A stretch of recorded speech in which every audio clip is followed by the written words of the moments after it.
Are you ready? Let's do it. Are you ready? It's live. Are you ready? Are you ready? Yes, sir. Are you ready? And welcome to Live Talk. I am your host, Arthur Jeremiah, alongside my two co-hosts, Minister Samuel. Hey, welcome back again to Live Talk. And the spiritual ambassador, Yike Ezekiel, live in the studio today. Peace, everybody. All right. And before we go to anything, let's go to our general statement and disclaimer. Live Talk is proudly powered by TBS Goodwill, Builders of the Highway Foundation, and Men of Purpose. Together, we're bringing about awareness to the everyday challenges facing individuals, communities, and our nation. We tell our stories, listen to yours, and always respect different perspectives. Want to share your voice? Email us at livetalkorl@gmail.com to be a guest, or if you would like to contribute to our mission, purpose, go to livetalkorl.com to give a donation. Disclaimer. Information provided during this event and others to come does not constitute the official opinion of Live Talk or its affiliate entities. It is strongly recommended that viewers seek independent expert advice regarding any topics discussed, as legal requirements differ significantly across jurisdictions and are subject to frequent changes. If you have questions or concerns, you can always email us at livetalkorl@gmail.com, or you can DM us on Facebook and or Instagram at Live Talk Orlando. That out of the way. That's our general statement and disclaimer. Well, how are you brothers doing today? Starting with you, Minister. How you doing, sir? I'm doing wonderful. Always great to be here on a Sunday morning or Sunday afternoon. Yes, sir. And you can see here. Magnificent. Definitely a blessing to be able to be here today live and in color. Yes, sir. We appreciate you being here, brother. It's always a pleasure when you're in the studio. We can be face to face. So it's a beautiful thing. All right. And then as far as me, busy week, tired, but hey, the show must go on, and what we're going to be talking about today is truly one of those topics that needs to be heard in our community. And so let me just get a rundown of this program today. First, we're going to have the minister word of today, and then we'll go to a short commercial break, and then we'll come back with our main topic. Our main topic today is National Minority Health Month. We're going to cover that. We're going to cover some of the disparities that we deal with within our community. So stay tuned to that for that. After that, we'll go to another commercial break, and then we'll come back and we'll continue with the topic, because I don't think we'll cover enough of this here. So we're going to continue with that topic. And then when we get ready to adjourn and close out, we'll have something from the host, either a reading or a quote from the host. So with no further ado, Minister, what is the word of today? Okay. The word of today is awareness.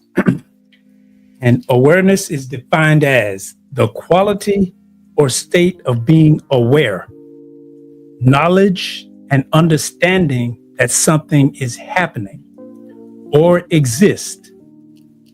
Awareness is understanding of a situation based on information or experience.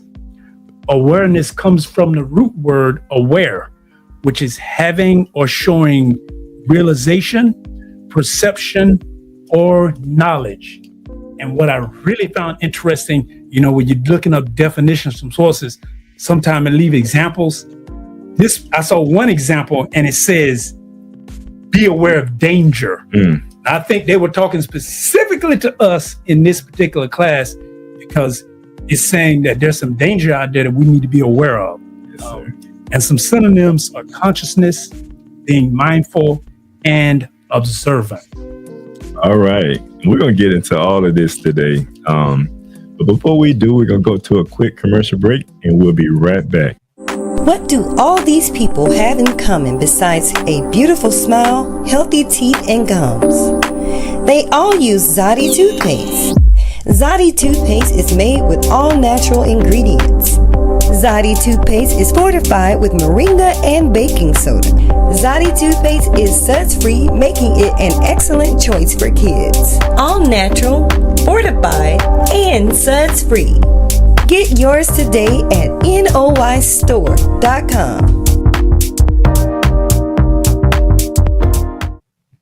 All right, so welcome back. And as mentioned before, we're going to get into our main topic of today, and that's we'll be talking about National Minority Health Month. And this is the month that we want to bring awareness, and there are many different organizations that are talking about this here. But we want to bring this to this platform, and we want to talk about it so that it reach our community, because I'm going to say this, brothers, I haven't heard of this month before. But I know we experience a lot of this in our community when it comes to having health issues. So I just want to share with the audience just some context just to go back a little bit historically on this month. And National Minority Health Month is observed every April in the United States, and it's a time to raise awareness about the health disparities that affect racial and ethnic minority populations, and to encourage action to promote health equality. Here's a quick history. Now we're going to look at it from a historical standpoint. In 1915, the roots go back over a century. Dr. Booker T. Washington, a prominent African-American leader and educator, established National Negro Health Week in 1915. The goal was to promote the health and hygiene of African Americans who face severe disparities in access to medical care and resources. In 1932, after Dr. Washington's death, the U.S. Public Health Service began supporting the effort, expanding its reach and resources. In 1951, the program ended as the government began to integrate health education and public health systems of services across broader populations. But the spirit of the observance persists in various forms. Now they want to expand this here. But anytime I'm off of just kind of reading this here. But anytime they look to expand something, we always get left behind, it seems like, because now it's the areas that they sought to expand it to, they give more resources to, and they leave us behind. But in 2001, the U.S. Department of Health and Human Resources, through the Office of Minority Health, officially established National Minority Health Month to build on that legacy. It was designated as a time to highlight efforts to reduce health disparities among minority populations, such as African Americans, Hispanics, Latinos, Asian Americans, Native Americans, and Pacific Islanders. Now, the focus each year, the month may carry a theme focused on pressing public health issues such as chronic diseases like diabetes and hypertension, mental health access, maternal and infant health disparities, and it talks about vaccines, the social determinants of health, housing, education, environment. And there's a lot of this stuff that affects us dearly, and it's a major concern within our community, because we are lacking from the education behind it. We are lacking from the proper environment, because some of us are in environments that really affects our health. We know of some incidents that occurred across the nation where, you had communities that was taking in bad water, so it's a lot of things that affect our health, but we're going to talk about some of the chronic things today. The main ones that we normally see: heart disease, diabetes, obesity, some of them. So we're just going to open up I'm gonna open up the floor, brothers, and I just want to. That's what do we think? And I pass it around the room. What would we say? Probably one of the top ones. And let's talk a little bit about heart disease. Well, heart disease is one of the major, and like that affects minority communities, specifically Black and Hispanic communities. But is heart diseases, we suffer more from heart disease and death than all other communities in America. But we are a larger percentage of people, but we have a much greater percentage of being affected by it. And it seems like, and Ambassador, I'll let you chime in a little bit on this here. What you think when it comes to, and maybe some of the you may have seen in your family or something. What have you seen and noticed? Well, health awareness is making, as the brother said, you becoming extremely conscious of your health. And we know that heart disease is the number one killer in America, period.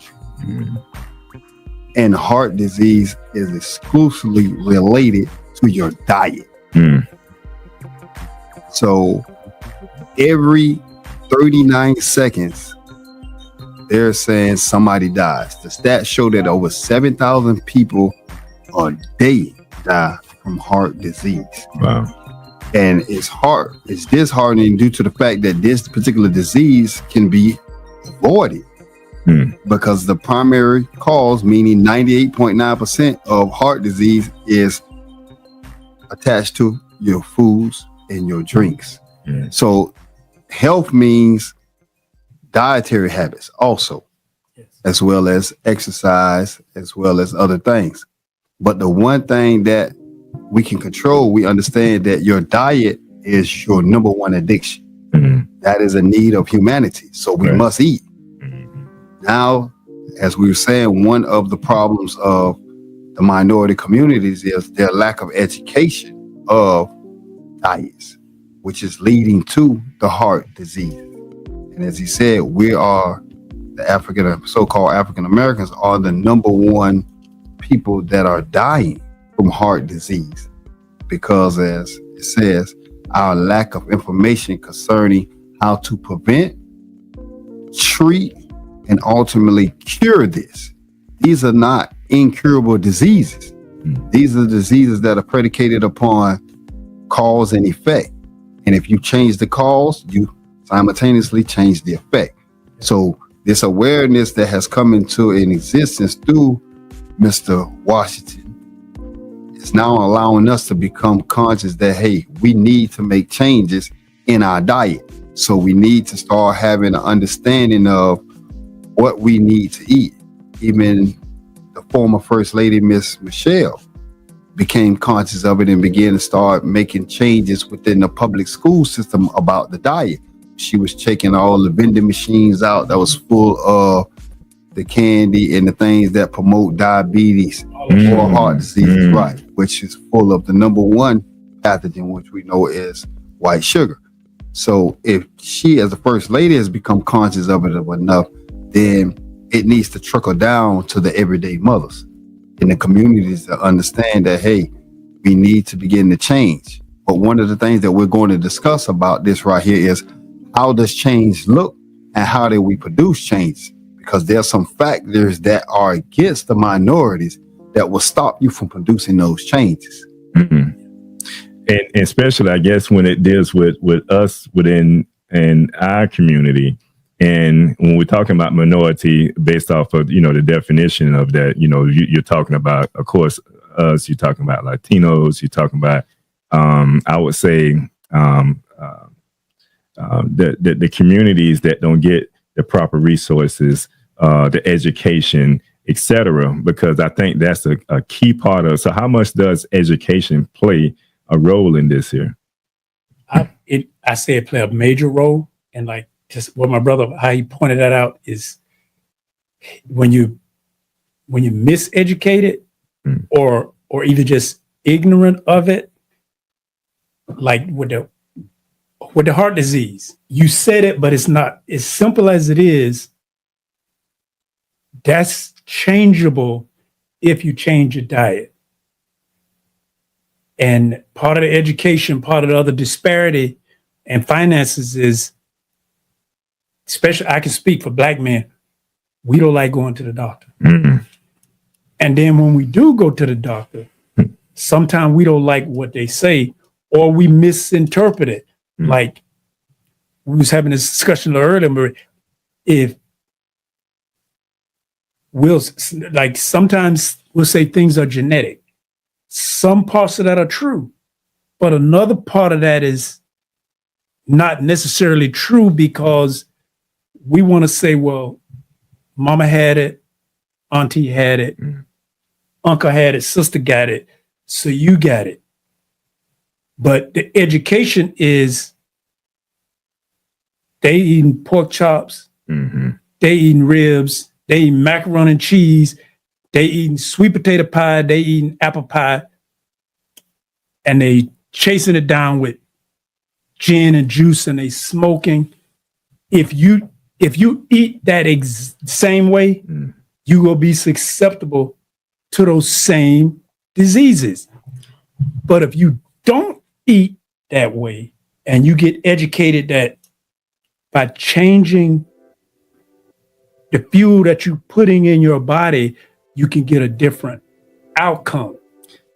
So what I'm hearing is the mindset. This goes all back to the mindset. So if somebody tells me that my mother had diabetes, my father had diabetes, my grandma had diabetes, now that becomes a part of my mentality that I'm gonna get diabetes. So why should I avoid stop eating all this other stuff, because it's destined that I'm gonna get it anyway. Diabetes. So are we saying that's the mindset? Because now it deals with the mindset, right? Correct. And with that mentality, people are what they think. My perception becomes my reality. So if I feel that everybody in my family prior to me had this particular disease, then yes, I too will accumulate this disease. However, that's the lack of knowledge. Because if everybody had diabetes, for example, now I go to school and I say, well, okay, everybody had diabetes prior to me.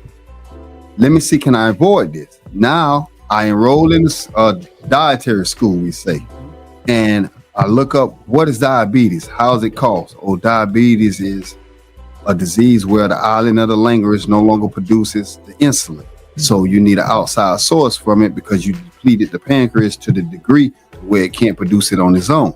Okay, that's the problem. How could I reverse this process, or is this process reversible? Now I learn, yes, it is.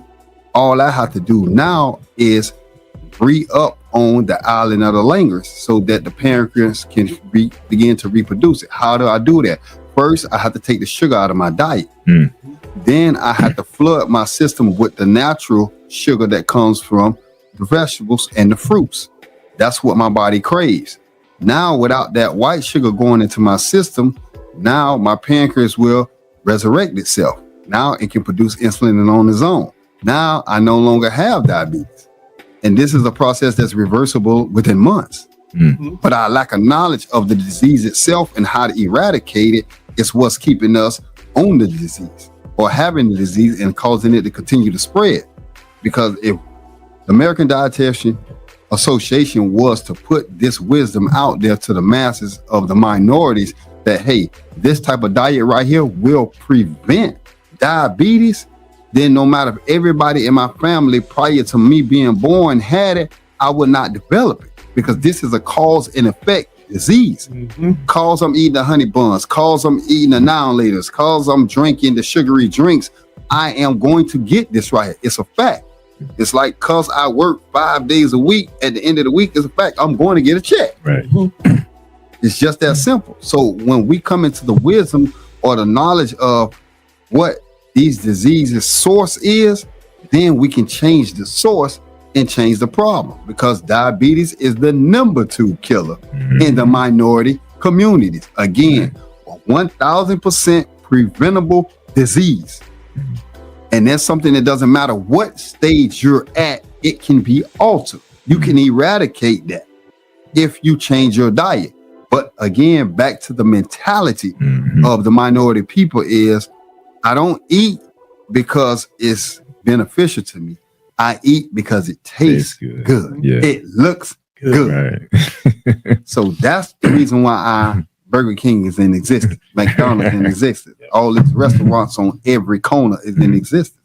So if you don't change the mentality by changing the information that's given to the next generation, if each generation is supposed to exceed and excel the generation previous to it, then America's in trouble because the minority communities are getting worse. They're becoming more degenerate health-wise. You're seeing younger and younger children with diseases that was only attributed to the older generation. Right. Now these children at a young age, 7, 8, 9 years, diabetics. Yes. They got these different cancers, which again, another disease, 100% curable and preventable. But our problem is our lack of knowledge, because in our communities, the educational system is not teaching us the way to eat. So when it comes to, because I know, like, when we have developed a habit of eating bad and now we become conscious of it, from what I understand, there are certain parasites that determines, send signals to our brain to crave certain things that are bad for us. How do we then get rid of these parasites that are always sending signals to our minds to say, go and get that honey bun or grab those nine laters. Although I see a nice apple over there or maybe a banana that I can grab, but I'm craving that honey bun over there. What are some things that now? See that, and that's when we go to education, and we're talking about disparities. It's also finances. Like comedians talk about it all the time, but it's a true thing when it comes to like Kool-Aid in the Black community. Right. It's like, don't get me started on the artificial colors that are in there. Right. But then what do you do with it? You dump a whole bunch of sugar in it. Right. Or the sweet tea. It was like you put a whole bunch of sugar in it. So you're training your body, you're training your cells to crave it. And it's just as addicting as cocaine or heroin. More. But it's not illegal because you can buy it in the store. And it's the least expensive sugar to buy. That's true. And it's the easiest one to get access to. So if someone's finances are low and they haven't been taught, they think it's okay to buy those inexpensive sugary drinks, and you start giving this to your children at a young age, you get them addicted. And like the brother say, now you got preteens and teenagers with diabetes or with situations where they need insulin because you cause your body to not be able to function. Now it takes a lifestyle change and it be educated. You kind of have to, not that you kind of have to clean your system out, but if you start eating proper, your body begins to desire that which is proper. When you start to drink proper, your body will desire that which is proper. It's just like someone on drugs. It's kind of like they got to go through some withdrawal symptoms in order to kick it. But see, here's where it get a little complex because we live in a profit society versus economics. If we had access to free healthcare or healthcare was prevalent, then pharmaceutical companies wouldn't seek to make a profit. But rather than them pushing health, they say, okay, you can continue to eat and drink that way, but you can take a pill. So it holds the diabetes and it holds the heart disease at bay. It's not fixing the problem. It's just holding it at bay. And now someone is profiting off of your bad lifestyle choices. Right. And that go ahead, sir. I think that one of the ways to alter your behavior with this is to change your environment. And what I mean by that is change where you're placing foods at. So for example, if I got a pack of Oreos that I keep on the counter, then my inclination gonna be to reach for Oreo even if I'm not hungry. But if I take that Oreo and put it in the back shelf, out of sight, out of mind. Yes, sir. So I'm gonna be less inclined to grab it. And then if I replace it with the apple, the orange, or some type of fruit, now when I walk and bend the corner to go to my kitchen, I see that. And the natural colors of these particular foods are more attractive. And this is why these companies put these pretty labels on these, they packaging in these foods that are poison. So you have to change the environment. And once you do that right there, it's not as accessible in your homes. And once you get the mindset that, well, okay, I done got used to, as you say, eating this on a regular basis. And you have to consciously begin to eat this, even if you schedule in that, okay, I need to eat at least 2 apples a day. And once you start doing this right here and it becomes a habit, then it's easy to wean yourself off of the bad eating habits. But part of that is altering your environment and having the things that you need readily accessible to you, and the things that's bad out of sight. So, like you said, it takes time to overcome this right here. So just put the Oreos in the back, put the Kool-Aid in the back, where they got to fight to get to it. Man, I ain't finna move all that stuff to get to this right here. When this drink is just right here. Right. And they do that on the shelves. When you go shopping, you'll see the most, if you look at the stats, the products that are bought the most are the products that are at level. Because when you walk in and you scan it and everything, you can see that product as opposed to looking down or looking up at different products. So keep that concept in your mind. If you can't see it, the chances of you getting it is small. So put it out of sight until you have weaned yourself off of that right there and put the more desirable, the more beneficial foods out front. And that's one of the ways that you can kill the craving. Stop watching the shows that promote this particular thing. If I'm smoking, then I got to stop watching cigarette commercials. Yes. I got to stop watching shows where every 5 minutes somebody buying up a cigarette, because that's a cue. That cue produces the craving.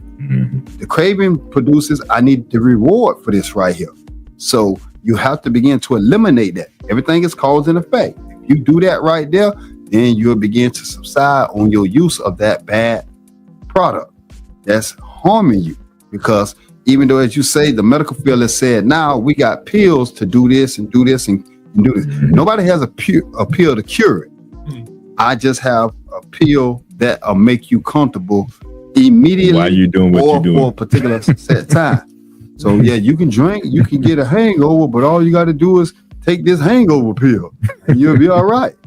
And don't worry, in about 6 more years, I got 2 more pills for the side effects. And then the side effects to it. Correct. So it's an ongoing process. And now, before you know it, as you get older, depending on your body, you got a medicine cabinet full of pills that you take every day on the clock. Right. Okay, I got 80 pills I got to take a day.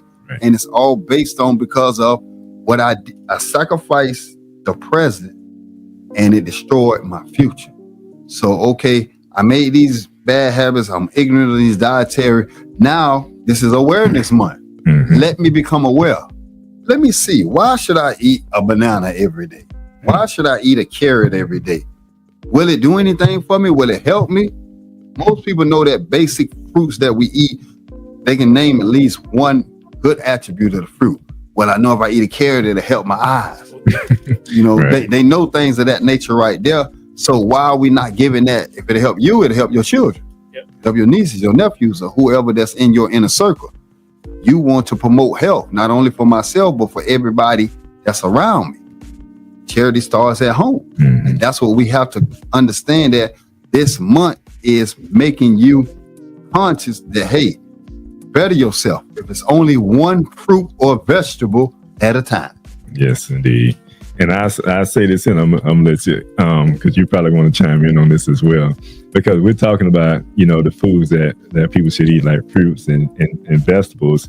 What you say to the person that say, I eat a salad, but they have the pork chop and they have all the other stuff, and get a little bit of salad on the side, and so I eat salads, I eat fruits. I had some peaches that came from Walmart, with all the high toast corn syrup in it, and I had some of that on the side. What do you say?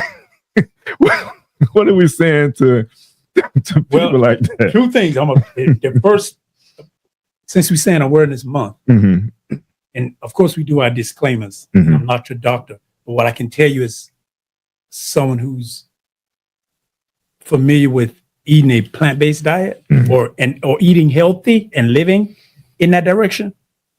Most things you can change in 30 days, unless you're chronic, 60 days. You can change those cravings. You can change, your body will change the way that it begins to produce the proper nutrients. You can change it in most cases 30 days, sometimes 60 days, unless you're really, really chronic. Right. And then you might need to get some supplements to go along with it. But to that point, it's kind of like, it's an adage. If you have a dirty glass of water, that's a good analogy. if half of that water is dirty, you can pour clean water in it, but it's still dirty. Right. You can pour apple juice in it, but now you got a glass full of dirty apple juice. You can put that water can be pure from a spring, but it's still diluted. What you have to do is pour that glass out, and you got to wash it. It's like they're not like this is education for those you trying to make the changes. If your kid were to go outside and get mud and put water in it, you wouldn't drink out of that muddy cup. You would go and wash it first before you put clean water in it. Same thing is with your body. You have to wash it. To wash it is you got to do some cleansing. That means you have to take some of this in order to wash it. Like certain of those fruits and vegetables, you need to eat them and you need to be cleansing. If there are things, and we know what they are, but I shouldn't have to point them out. If you're eating the pork rinds and you're eating fried chicken, fried foods, you need, in order to clean the pot out, you need to take those out and clean it. Meaning, let's replace it. Like I tell most people, if you're eating 2 or 3 bad things, take one of them out. And then instead of having 1 serving of vegetables, add 2. Yeah. And then you gotta, unless you, like some people can go to cold turkey. A lot of people can't go cold turkey. Right. It's like being on drugs. So it may take some time. Like I'm saying, in most things you can do it in 30 to 60 days, but you can't continue to put clean things in a dirty glass, because eventually if you pour clean water in a dirty glass, it's like if you got a gallon jug and you pour it in there with a straw, it's going to take a long time for that water to push all of that dirt out. And then you got to try to clean it and then fill it up with clean water. But if you dump that stuff out, meaning you might need to do some, if you're a spiritual person, you might need to do some fasting and praying. That's right. To let that stuff get out your system. Detoxing. Well, my thing, yes, for that right there, answer your question is, if you're eating a salad and you're adding any type of meat, you're adding salad dressing, you're adding condiments to it, you just drowned it. Salad is a high water content food, but by you pouring salad dressing, the condiments, the spices on it, you're sucking the water out of it. So it's like taking an apple and putting it in a microwave for 20 seconds, taking it out and eating it. Now the apple is no longer high water content food. When you bite it in it, the water gone. because you didn't cook it up out of it. So even though you're eating a salad, you're not getting the benefits of it when you're adding all the ingredients on top of it that literally drowns it.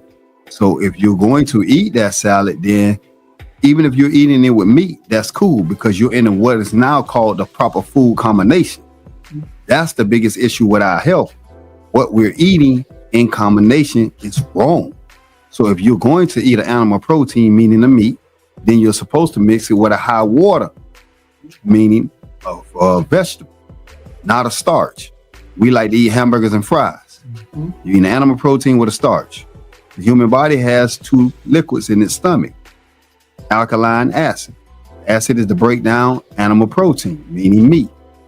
Alkaline is to break down the starches. These two alkalines and acids can't mix together. So when you eat the hamburger with the bun, then it just sits in your stomach. Now you need Tums, you need Rolaids, and you need all these other things, because you're getting indigestion. You're getting acid reflux because you're improperly mixing these foods. But if you would have took the meat and mixed it with a salad or mixed it with some type of vegetable, then you was all right. Because think about it, the human body, they say, is anywhere between 80 and 70% water. So how do you replace that water that you're losing from working out, from walking and just sweat? How do you replace that? Do I replace it by drinking Zephyr Hills? Or do I replace it by putting the water that was naturally accorded to humanity, which is from the fruits and the vegetables? So if you're going to eat, a lack of ignorance, we don't understand proper food combination. That's the biggest issue. We don't understand what is called the circadian rhythms, which is the time frame to eat. We like to eat heavy meals first thing in the morning, what we call breakfast, which is doing the elimination cycle. This is why no matter who you are, what age you're at, when you wake up, a few things are common. You have to use the bathroom. You have bad breath. You have, depending on the toxicity of your body, cold coming out your eyes. These things are natural to every person that's alive, because your body is extracting the nutrients that you ate the night before. Now it's kicking it out. But that cycle goes from 4 a.m. to 12 noon. And the problem is the energy that's normally used to break down that cycle, you transferred to breaking down that breakfast you just ate. So now the energy that was used to take the toxicity out of your body has been put on freeze to break down that breakfast. So that means your house, you're never taking the garbage out. In a couple of months, your house is going to become a landfill. So as you said, you have to clean the body out.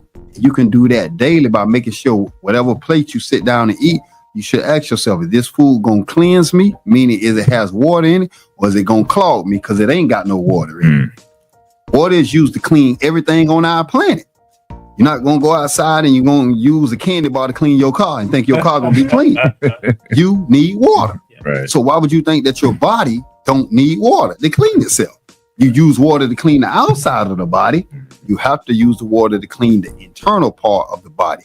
Once we begin to do that right there, then we'll see cancer, we'll see heart disease, we'll see diabetes, we'll see obesity evaporate almost overnight. You look at the stats worldwide in other countries, especially like China and the Asian world, they don't have obesity problems. They don't have that problem. They don't have diabetic problems, because the food that they teach their children to eat as part of the public education system is not foods, as you was alluding to earlier, that are full of artificial flavors, colors, and sugar. So when they understood the correlation between these foods, these chemicals, and diseases, they didn't want 60% of their country to be hospitals and doctor's offices. We could be using that land to produce farms, to produce industries. So let's eliminate all the foolish foods that being given to our children. Now their children are the best health. America is supposed to be the most enlightened country on the planet. However, she has more hospitals than any other country on the planet. Still building. She has more people on over-the-counter drugs than any other country on earth. It's ludicrous with the wisdom America has, the underlying diseases that's flooding the communities. It's hardly a person, especially in the minority communities, that don't know somebody that got some type of cancer, diabetic, or then had a heart disease or have heart issues, high blood, low blood, gout. We have all these issues, and we are the number one producers of these issues. So this awareness month is to let minorities know that you need to begin to make changes in your lifestyle. Because we look at, like, you alluded to, like, obesity, and how, you know, we lead the world when it comes to that, and obesity, because of the foods that we eat, which ties right into the diabetes, you know, becoming diabetic. And like you also mentioned, like the waste that we attain over a period of time because the body is not functioning like it should be, because either the bad blood is not circulating through our bodies into the organs that needs to be functional in order to make sure that the waste is being extracted from our bodies. So food does play that major role. What are some other things? I know we talked a little bit about exercise, but I want to talk about oxygen, you know, the air. And I know where we're at, you know, being in America, how much of the air has to play in our declining of our health?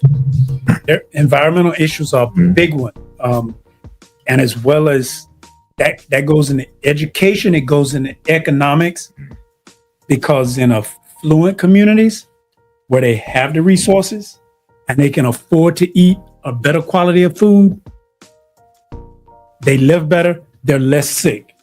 But in our communities where we have less education, less money, less access to the proper health care, we are sicker. And it's directly related, like, see, kind of environmental issues play into the economic issues because of the work that you do, like the air that you breathe. And a point I have to say, because you made it, if everybody didn't hear about the water, and I drink a lot of water, you should drink a lot of water, but you're also supposed to be getting a lot of water from the food that you eat. Because if you're not getting enough water from the food that you eat, just getting it through the liquid is not the same. It's, you definitely want to drink water, but if you on what they call, let's say, a meat and potatoes diet, and you're not getting any water from your food, that's a direct thing from the environment, because now you're not getting the water, which, because your body's supposed to be getting rid of gases, and that's directly related to, like, I'm not saying smog, everybody is breathing it, but the way that your body produces the chemicals and stuff that you eat has a direct effect on that health outcome that you're going to get. And then you're looking at the communities, and the minority communities, they have more of plants in those areas, and those plants are producing smoke. They're putting chemicals in the air, you know, and with that being said, that's affecting the lungs. Due to your bad diet, your lungs are not working at pure capacity. Right. You couldn't take an American and allow them to breathe pure air. Their bodies are too toxic. It will literally kill you. That's how toxic the American air is. I know Michael Jackson years ago had a breathing chamber to where he could go in there and he could take in pure air, like for seconds or minutes at a time, as his body began to build up tolerance for it. But the stats show in California, all children since 1998 are born with the equivalent of one lung because of the smog. The air is so bad out there. So you're not getting, in the minority communities, the clean air because of all the buildings, the companies that are building in these communities, manufacturers and stuff, right? Yeah, and they're putting stuff in the air, in not urban only areas, there, right? Yeah. Then the runoff, like one of the places I live close to is the headquarters of Tropicana, and the runoff from the oranges and the smokestacks blowing 24 hours is putting it in the air. It's making it bad. So you're looking at the air is being tainted. And if I'm inhaling this air, and this is the air that I need to live, if I'm inhaling tainted air along with having a tainted body because of a bad diet, then now I'm getting a double portion of the toxicity, which means my body's going to have to fight that much harder. And then I sit down to a meal that's 75% non-water, I'm just continuing to add to this right here. So what we have to become aware of is the environment is one of the factors. The air is one of the factors. And our belief system is one of the factors. The minority communities, they have different cultural beliefs. And, you know, when we think of a particular ethnicity or nationality of people, we can attach a particular food to it. You know, we think of the Italian spaghetti come to mind. We think of the Mexican burritos come to mind. We think of black people, chicken come to mind. Well, collard greens. Some collard greens, but chicken is the number one thing. Chicken. Yeah. Black people, chicken. That's ribs. That's the animal that's next to us. Right, chicken. Right. So with this right here, we have to become aware of, okay, if I'm an so-called African American and soul food is our staple diet, then I would need to research, do collard greens have a bad effect on me? Do cornbread, do chitlins, do this, do these foods, what are they doing? Are they helping or are they hurting? Because the purpose of food is one reason. The only reason humanity needs food is its fuel. Right. Fuel is energy. It gives you the energy to move, to work, to do whatever you need to do. So when I sit down, I ask myself, the meal that I'm about to consume, is it going to give me the fuel that's needed to do what I want to do with my life? Or is it going to take energy? Because remember, when you eat something, it takes energy before it becomes energy. So is there a balance, or does eating Popeyes take 90% of my energy and only give me 10%? That's not an equal trade. So we have to become aware that what we're feeding ourselves, our families, our communities, is it beneficial? And once we become conscious of what the things that we're consuming, then we can begin to make the changes of it. And as you said, it takes time to overcome these habits. So we have to make an effort that, okay, we're going to start eating X amount of vegetables a week, or every day we're going to put, as you say, we're going to take one of these starchy foods off and replace it with a vegetable. We're going to make sure, instead of giving you the Nutty Buddy bars, I'm going to give you a pack of grapes with seeds. Right. Not the ones that make me laugh. Gotta look for those though. Yeah. It's hard to find these days, you know. But we have to, and they cost a little more. And now we're back to what you were saying earlier about the finance, right? Which is the biggest problem, because if most of us, especially in minority communities, are on some type of government assistance, or we have some type of low-paying job, then the cost or transportation to get to the place, right? And because of our financial situation, I got $100. Do I go spend this $100 on enough fruit that's going to last 3 or 4 days? Because you know that it's fruit, it's gonna spoil. Right. So, or do I go buy enough of this store-bought stuff that can sit on the shelf for 1,000,000 years because the chemicals they didn't put in it to preserve it? And we're looking at, I gotta feed a family. So economics is telling me the best choice is to get the food of low value because of my money situation. Right. At least I can survive off of this right here for X amount of months, to where if I try to eat healthy, then I'm gonna be in a bad position in a couple of days, because I have to keep replenishing this. Yeah. Peanut butter can sit in my counter for 2 months before me and all the children eat it. Right. But I got to eat these apples within 3 or 4 days. A week they going bad. Right. So I got to consume this fast, which means, okay, it costing me $60 to buy all these fruits. 9 times 60 times every 3, 4, 5, or once a week. Man, I ain't making that type of money right there. So it's just not economically feasible for me to be able to eat. So even if though people are becoming more aware, because America is now more health conscious. That's why if you look around in your cities, you'll see more gyms now. People are trying to work out more. But again, it's just not affordable for the mass majority of the minority communities. So they may get the wisdom to want to do better. They don't have the financial means to make that a reality. So we've been living. Look what orange juice. Have anybody seen what orange juice costs in the grocery store lately? I don't know. I juice a lot of my stuff, but I'm pretty sure it's up there. See, what it means is you can't afford it, or if the finances aren't right, you're just not going to buy it. Right. You're going to buy the stuff with the artificial colors and the artificial sugars. Yeah. And unfortunately, you're going to give it not just to yourself, but you're going to give it to your children. Right. And a point that he made was about the cleansing. When your body goes through cycles. So like in the morning when that's really when you should be eating the majority of your foods up in the earlier part of the day, giving your body a chance to cleanse itself. But so even when the environment is bad, like your lungs, the pancreas, your liver, your kidneys, they have a function. But when you're feeding them improper foods, they're only working at 50-60% of their capacity. So it gets very difficult for them to break down and get rid of the toxins. Whereas when they operating at 90% and higher, they will break down them toxins, but they have to be able to clean themselves.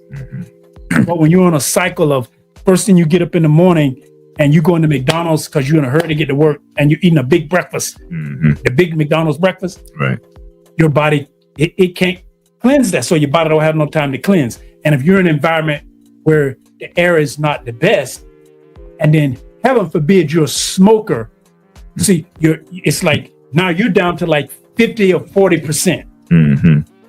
But it's based on the way that you're living, the way that you're eating. And from what I understand, the body is made up of trillions of cells, and and I forgot how many trillions of cells that the body is made up of. And from within, I would say, maybe a day, maybe 3 days, maybe a week, we can, cells can deplete themselves. But at the same time, we replace cells with cells. And that's the process. That's how the Most High, created us, established it. But we have to have the right diets in place in order to do this.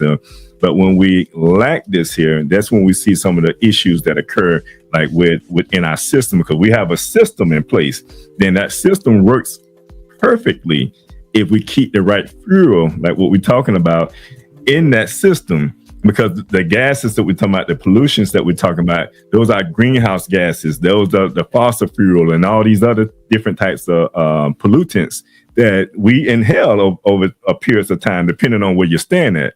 Because I know, like in my neighborhood, although they didn't went over there and they didn't built this development and all this here, they didn't knock down every tree. The homeowner association makes sure that you have at least 2 trees in your yard, and have you some trees in the backyard, because we know that trees, they absorb a lot of these pollutants, and they take them in, and they, I think it's a process called photosynthesis, right? And it's a deforestation at the same time, because it spits it back out so you can get that clean air. But that's very important when it comes to us when we're talking about our health, because that's a major part of that. And I love the way that both of you are talking about this natural way of receiving water. Like, how often how many people know about this? This education. Because we, like you say, we'll grab Zephyr Hills water and we think we replenishing ourselves. But the water that we're talking about is the water with the nutrients in it, the minerals, the stuff that our bodies need in order to function. Go ahead, brother. It seems like you. Oh no, I was just saying that on the concept of water, the problem with water anywhere is it's missing an essential element called enzymes. Enzymes is what gives life to everything on our planet. So regular water doesn't have that. I don't care if you get Zephyr Hills, Spring, or wherever your water is. It doesn't have the enzymes that the human body needs.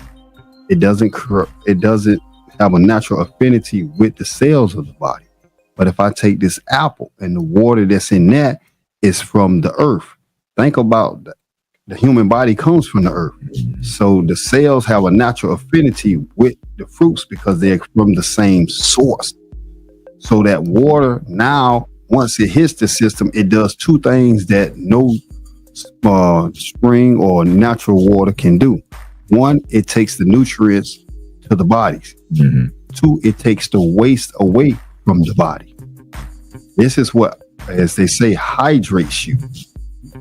You will have to drink 1 billion gallons of Zephyrhills or any type of regular water to get these effects. And we know that drinking that water, going through the process that it does to get into Zephyrhills, when you look at, if you ever take the time out to look at the process of how this water is cleansed in America through the wastewater treatment program, and now they bottle it, then they ship it all over the planet, the conditions that this is. But again, it's missing enzyme that only fruits and vegetables can give you. So if you drinking the fruits and the vegetables, you would never have to drink water. Never. Because it's not, again, alive as the fruits and the vegetables are alive, because it has the enzyme in it. So once we become conscious of what we're drinking and the effects of it, then again, it'll alter our lifestyles. We'll begin to eliminate the obesity, which is, we know, a horrible problem. But obesity has one source: bad food combinations. Right. The moment you begin to properly align your food together, you will begin to lose the excess weight. They say the average human carries between 40 and 60 pounds of excess undigested food in their system, which we call the love handles, the thickening of the thighs, the thickening of the neck, the underarm. The body begins to store this stuff in different places to keep it away from the internal organs so that you don't become sick. Right. So now, through another problem the minority community has, we don't like to exercise. So we're letting that stuff just sit. And now this is where the clots come in, the high, the low blood pressure and everything. So we need to begin to exercise. Eating is one part of it, but you have to exercise. And exercise can mean stop jumping into your car to go to the corner store. Walk. Right. Get you a bicycle. Right. Begin to do something if you don't want to join the gym, but get some type of exercise. You stand there and do you some jumping jacks in the house. You don't have to leave your house to join the gym. Right. You know, just start getting the blood flowing so that your body can start operate, getting it circulating. Everybody that sat in a hot house, purpose of that fan is to get that air circulate so you can cool down. The purpose of exercise is to get that blood flowing so it can get that toxicity out of your body. So you become less diseased and you begin to lose the weight. So it's a win-win situation. No, I mean, you saying some key points. That's why I always say, got 2 minutes. Okay. That's why I like to talk about, you know, the importance of making sure that we eat foods that are nutritious, because that's a part of the foods that, and like you say, going to the right places, because our blood is, you know, we know that's life, and blood circulation is very important. But if we don't eat the right foods and our blood ain't clean enough to circulate through our bodies, that's how, you know, our arteries get clogged up. That's how we get blood clots and things of that nature. So it's very important that we understand, like what we're talking about today, and consuming the right foods, and, you know, making sure that our bodies are functioning the way it should. And we're going to talk about a little bit of that. I'm going to show some of this here in the book. When we come right back, we're going to go to a commercial break. Because Scott & Associates always treats me like family, I refer my family to them. So when preparing for my taxes, and I know exactly what to bring in coming in, it makes the process so much easier. Anyone should hire Scott & Associates because they are professional, respectful, and very knowledgeable. And with all of my heart, I can always count on them.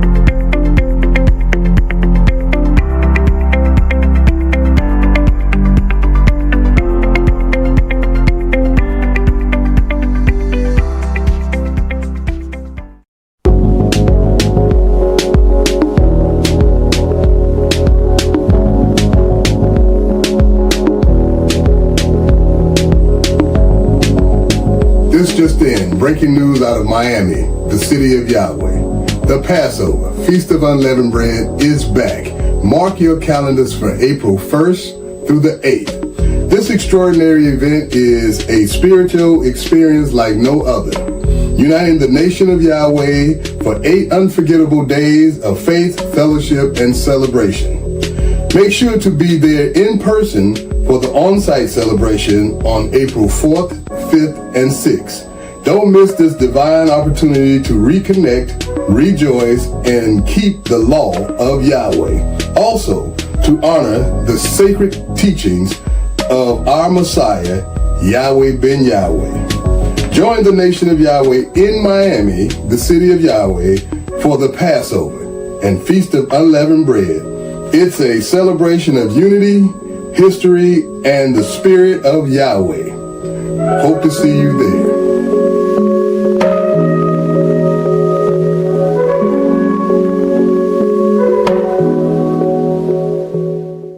Welcome back. And just want to talk about some foods that we can possibly make a part of our diets that can help when it comes to a lot of these different chronic diseases that we're talking about. We talk about diabetes, we talk about obesity and heart disease. There are foods out there that we can eat. And I know we mentioned some of it, but where I'm coming from, this book that I have is Fighting Diseases with Food. We have to invest in more educational material that can help us when it comes to fighting diseases, because they're there and we're not always conscious of it because of the fact that we have a history of how we have been taught to live and the things that we consume. Like if you was raised in a household and your mother taught you how to cook, collard greens with neck bones and with all these other different type of and we're talking about the different ingredients and different combinations of food, that's the only way you know how to cook it. But now you find out that maybe that's not as healthy for me. I shouldn't mix that with the collard greens. The collard greens has its own value to it, but when I start to add certain things to it, it may take away from the benefits that I can receive from it when I do that. So when we talk about diabetes, some foods that we can possibly take in and want to take in a little bit more, we do want to eat more apples. Blueberries are definitely good for you. I know a lot of people may not care for blueberries like that, but avocados. I have heard so many people when I talk about avocados say, "Ew, how you eat that?" Have you ever witnessed something like that? I mean, it's a funny. I was at a Jamaican restaurant with a friend. I think I was had some. I'm plant-based, so I was getting plant-based, and the owner wasn't there, but this was somebody working in the restaurant. I told him, "Well, can you add an avocado and some olives in mine?" He said, "Sure." And then he came back and say, "I don't know how to prepare it. I don't know how to." I said, "That's okay. Bring it out here. Just bring me a knife and bring me a spoon, and I'll show you." But he was working in the restaurant. There were avocados in the restaurant. He didn't know how to cut it, serve it, so he certainly didn't know how to eat it. Right. But it's right there. And it was funny to me, but I showed him how to cut it and put that on top of my meal. But yeah, I'm gonna stop because it's like, we could talk for a long time about avocados. And people just don't know the benefit of it. It's definitely one of those vegetables that we need to make a part of our diets, because it's also avocado was one of those, like when people talk about you being vegan, like how you vegan, like where you get your protein from, and that's the biggest comment that I receive from people when they know that you went vegan. And you want to chime in on that one? Most definitely. See, I can go, but I want you to chime in on that. That particular subject matter is what comes to mind when you say that. But the biggest myth on the planet is, what is protein? people haven't took the time out to get the denotation of what is protein. Protein is nothing more than amino acids. And amino acids comes from fruits and vegetables. You're not going to eat a tuna, chicken, turkey, and turn animal protein into human protein. It will never happen. And the reason being is this, as we said earlier, the enzymes are the chemical key to life. Enzymes are heat sensitive. The moment you take that hamburger and cook it over 130 degrees, it becomes dead. You kill the enzymes in it. So it's no longer a live food. That's why you notice the carnivore animals, lions, tigers, these animals in the wild that eat other animals, they only eat animals that have a protein diet. Carnivores don't eat carnivores because they get their high water from these animals. And you notice they only eat the kidneys and things of that nature that have the water in it. But amino acids is what people call protein. And you're never going to get that from an animal. And I know a lot of people out there think that, oh, I'm not going to eat meat, but I love fish. So I'm getting it from the fish. No, you're not. That fish used to be alive. So the moment it dies, the osmosis process in it dies. So again, you're not going to eat that fish raw. You're not a bear. You're not just going to go out there and bite him and go to eating it. You have to cook it because it's showing you that one, you can't go out in any street and see a cow and just bite it. Your teeth are not built to tear like theirs is. Your intestines are 3 times as long as carnivores' intestines. That's why the food sits in your stomach an extremely long time. But humanity knows any food that sits in your stomach over 8 hours becomes a poison. So meat alone, when you eat a meat meal, sits in your stomach for 96 hours. So how many meat meals you eat in a day? Thinking that you're getting protein because the pack of tuna says 16 grams of protein. You're not getting that. Again, animal protein will never turn into human protein. Your protein only comes from vegetables, fruits, which are in gardens and orchards. Think about this to kill the protein theory. What are the strongest animals on our planet? Horses, silverback gorillas, elephants, ox. These animals don't eat meat, but go grab a gorilla and see if he has a protein deficiency. These animals don't eat meat. So where are they getting the protein from? What do they eat? It's from their diet. They're eating it from the grass. They're eating it from the berries. They're eating it from the diet that they have. And these are the strongest animals on earth. These are the animals you use to move anything before technology came in. Oxen and elephants was used to pull logs, plow your fields and do these things because of the strength and endurance they had from their diet. Lions sleep 20 hours a day because of their diet. So you're not going to have a protein deficiency if you stop and become vegan. You're going to actually have more energy because your body doesn't have to break down all that food that's just sitting in the stomach. That energy will be used to give you that burst of energy to run the 40-yard dash a little faster. So people have to understand what protein is. It's just amino acid, and they are heat sensitive. Once you cook them over 130 degrees, they die. These are facts. Google it. Ask Siri. See, that goes to education and that point that you make. It's good you said it that way because it's a certain amount of protein in that animal, in that meat. But when you consume it and your body do what it needs to be, that's the part they're not saying. Because you can definitely get your protein from a lot of green, leafy vegetables, fruits.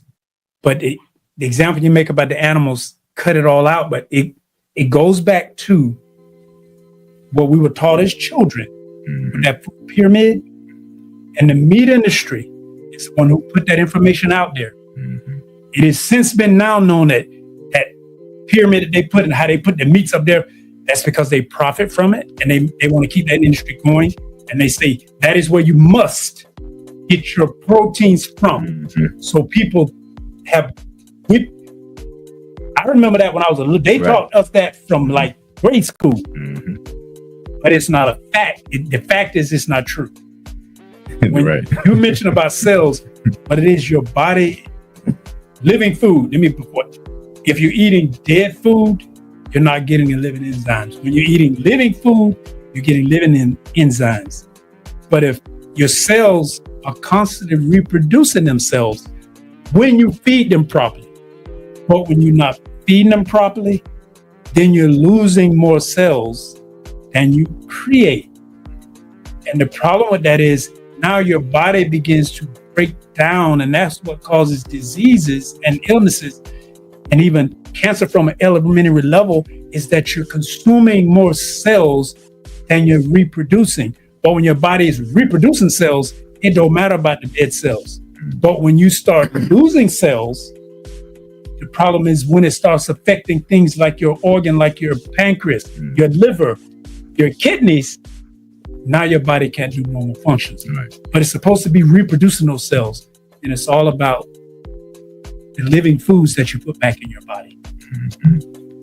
But no, that was one of the notions and myth.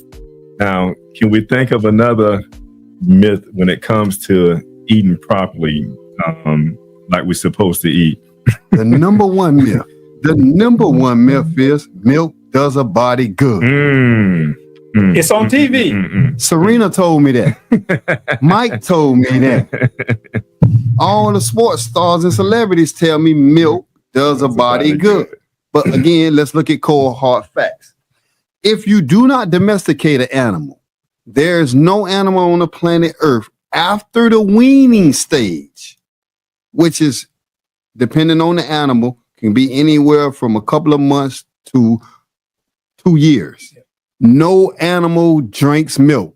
The mammal no longer produces the milk. The body stops producing it. So that's the body's way of saying, we off for this right here. Now let's go get what we need as a liquid to sustain us. It's no longer milk. The only animals that drink milk after the weaning stage are humans. That's it. And who milk they drinking? Right. That cow. What would you think if you walking down the street and you see a man in a field drinking milk from the udder of a cow? You're going to think he's a lunatic. But you have no problem walking in Publix grabbing that same gallon of milk. The source is the same, the cow. Cows don't drink milk.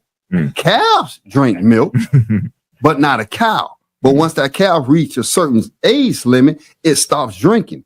And the milk that comes from a cow is used to grow that calf from small to big within a couple of months. So what do you think happening when your brand new baby is drinking cow milk that's meant for a calf that has numerous stomachs?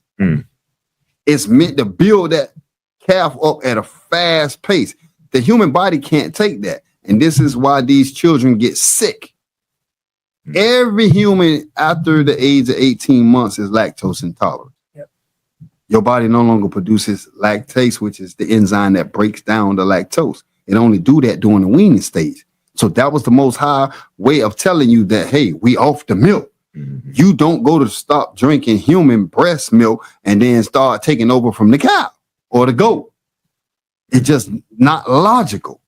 You don't drink and mix. No other animal gonna drink the milk of another animal. That's not natural. But that's the biggest myth, because Serena told me that on that commercial. Mike told me that on that commercial. And I believe in my heroes. I believe in my celebrities. And the people that are writing the script, the campaign people, they're pushing this. And I've learned good advertisement to make people eat concrete. And see that, remember that food, that the meat industry, the dairy industry is on there too. Right. They're both on there. Right. We were taught that from children. Right. And then they reinforced it with Serena and Mike. Right. But it's not true. But that's what they promote. So that's what people believe. Again, we know, especially in the minority community, we watch more TV than anybody else. So if we're seeing this commercial every 3 minutes for 6-7 hours, then what we are mentally is what we become in our action.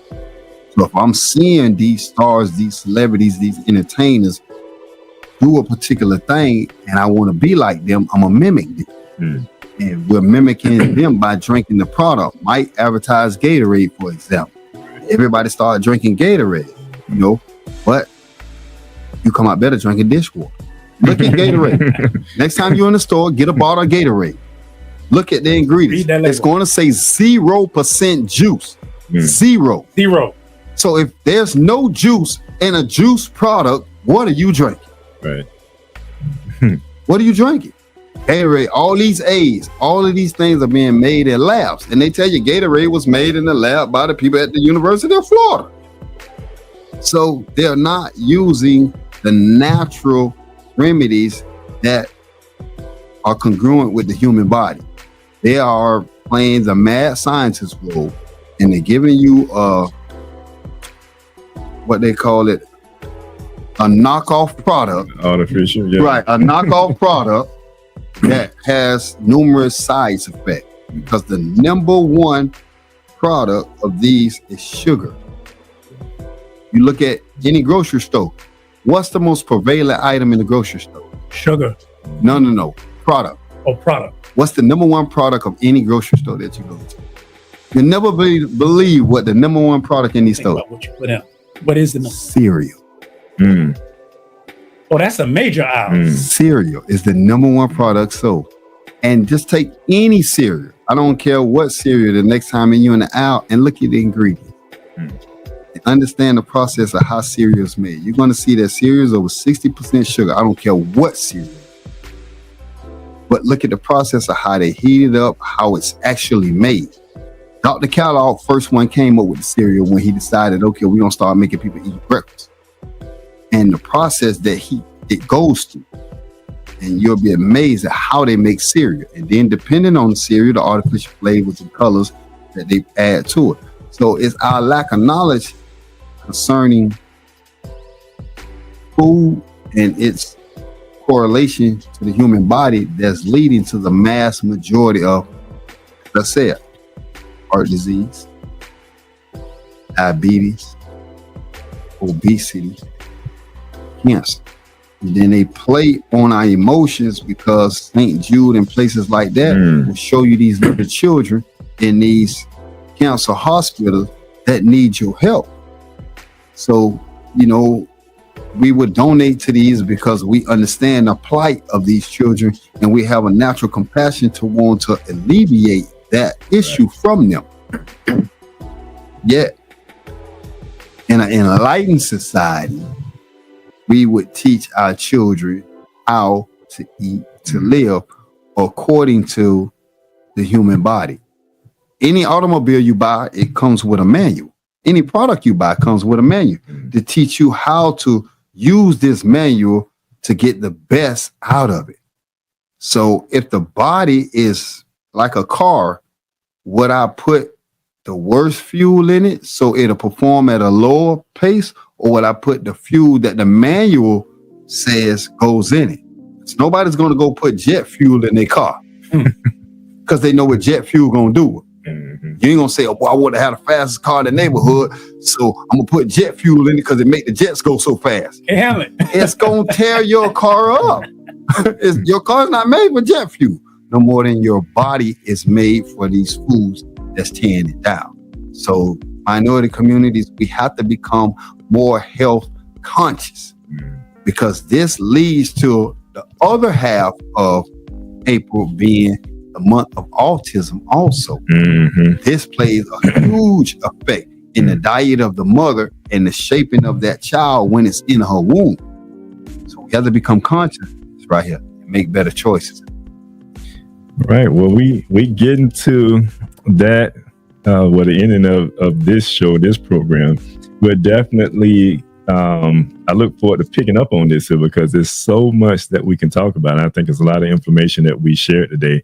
And I hope our viewers are able to just take some of this information in and receive it, because the notion behind, certain foods that don't taste good to you, you don't want to eat it because it may taste bad to you. You have to change that mindset. But I start, go ahead and sign off. I start this way, Brother Yukaziki. Well, again, Live Talk family, we hope that we brought you some information that would allow you to become edified and make choices that will begin to heal yourself during the month of minority health. Indeed. A lot of times people, when they talk about blessings, they only talk about blessings. Think of money. First wealth is your health. Mm-hmm. And you can make that change by simply choosing what you put in your mouth. No, and that's real. We look at things from a spiritual level, but we also look at it because everything that's spiritual, has a physical connotation to it. So when you spiritually feed yourself the right information, you're supposed to manifest that in your body. You should be able to see that in your walk of life. And when you look up the word ill and you just kind of associate that word ill, when I looked up the word ill and illness, it took me to the word wicked, wickedness. So when you associate that spiritually and you think about, man, to be ill is to be wicked, you have to understand that the Most High didn't want you to be ill. And he has certain laws in place that he has established for you to be healthy. So if you pick up on this and you really take this in, you won't be ill or wicked. You'll begin to walk that life of righteousness and the right path of life. So I leave you with that. And I say from the host, peace and prosperity.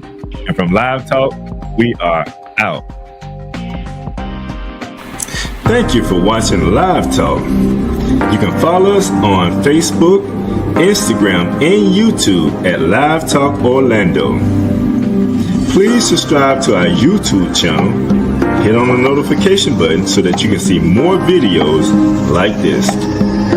You want to join the show? Email us at livetalkorl@gmail.com. You can also follow the host on Facebook and Instagram at Arthur Jeremiah.